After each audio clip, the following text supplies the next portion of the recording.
சந்திரனின் ஆகர்ஷணம் அபரிதமாக இருக்கும்.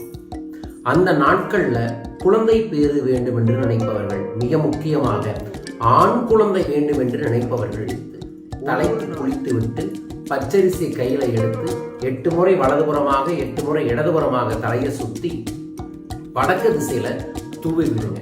நாளையிலிருந்து வரக்கூடிய 15 நாளும் இந்த 2 மந்திரங்களையும் காலையில ஒரு நெய்விளக்கு ஏற்றி நீங்கள் தொடர்ந்து 106 முறை சொல்லி வருவதன் மூலமாக குழந்தை பாக்கியம் இல்லாதவர்களுக்கு குழந்தை பாக்கியம் கிடைக்கும்.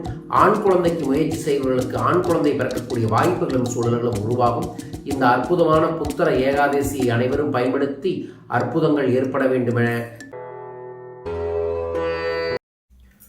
ஓம் நமோ நாராயணா. ஆனந்த வணக்கம் அன்பு நண்பர்களே. நாளை தை ஏகாதசி. இந்த ஏகாதசியை புத்திர ஏகாதசி என்று சொல்வார்கள். தை மாதத்தில் வரக்கூடிய ஏகாதசியிலிருந்து 15 நாட்கள் சந்திரனின் ஆகர்ஷணம் அபரிதமாக இருக்கும். அந்த நாட்கள்ல குழந்தை பேறு வேண்டும் என்று நினைப்பவர்கள், மிக முக்கியமாக ஆண் குழந்தை வேண்டும் என்று நினைப்பவர்கள் ஒவ்வொரு நாளும் பெருமாள் வழிபாடுகளை செய்வதன் மூலமாக நல்ல கைமேல் பலன் கிடைக்கும். மிக முக்கியமாக ஏகாதசியில் இருந்து 15 நாள் நீங்கள் விரதம் இருக்கணும்.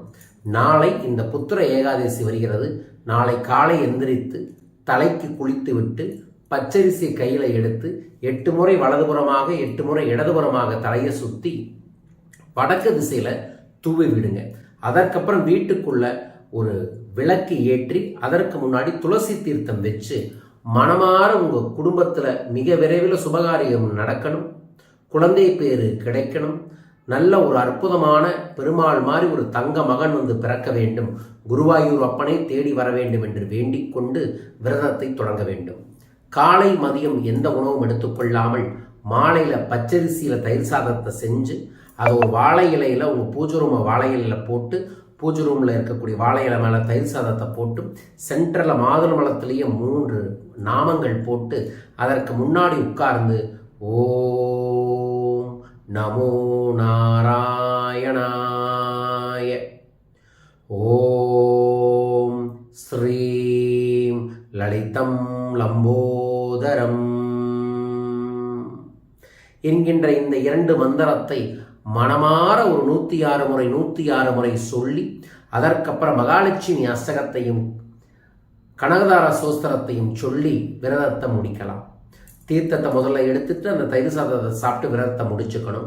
நாளையிலிருந்து வரக்கூடிய 15 நாளும் இந்த 2 மந்திரங்களையும் காலையில் ஒரு நெய்விளக்கு ஏற்றி நீங்கள் தொடர்ந்து 106 முறை சொல்லி வருவதன் மூலமாக உடல் ரீதியாக மன ரீதியாக உங்களுக்கு குழந்தை பேருக்கு சார்ந்த ஏதாவது ஒரு தடைகள் இருந்தாலும் தடைகளும் சரியாகும்.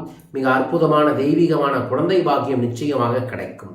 திருமண தடை இருப்பவர்களுக்கு திருமணம் கைகூடும், குழந்தை பாக்கியம் இல்லாதவர்களுக்கு குழந்தை பாக்கியம் கிடைக்கும், ஆண் குழந்தைக்கு முயற்சி செய்வர்களுக்கு ஆண் குழந்தை பிறக்கக்கூடிய வாய்ப்புகளும் சூழல்களும் உருவாகும். இந்த அற்புதமான புத்திர ஏகாதசியை அனைவரும் பயன்படுத்தி அற்புதங்கள் ஏற்பட வேண்டுமென எல்லாம் வல்ல திருப்பதி ஏழுமலையானை மனதார வேண்டி இந்த பதிவு செய்கின்றேன். பயன்படுத்திக் கொள்ளுங்கள். உங்களுக்கு தெரிந்த அன்பர்களுக்கும் நண்பர்களுக்கும் மறக்காம இதை ஷேர் பண்ணி அவங்களையும் விரதம் இருந்து வழிபாடுகளை செய்ய சொல்லுங்க. நல்லது நடக்கும், நன்மைகள் பெருகும். வாழ்க வையகம், வாழ்க பணமுடன். நல்லது நடக்கும். ஓம் நமோ நாராயணா.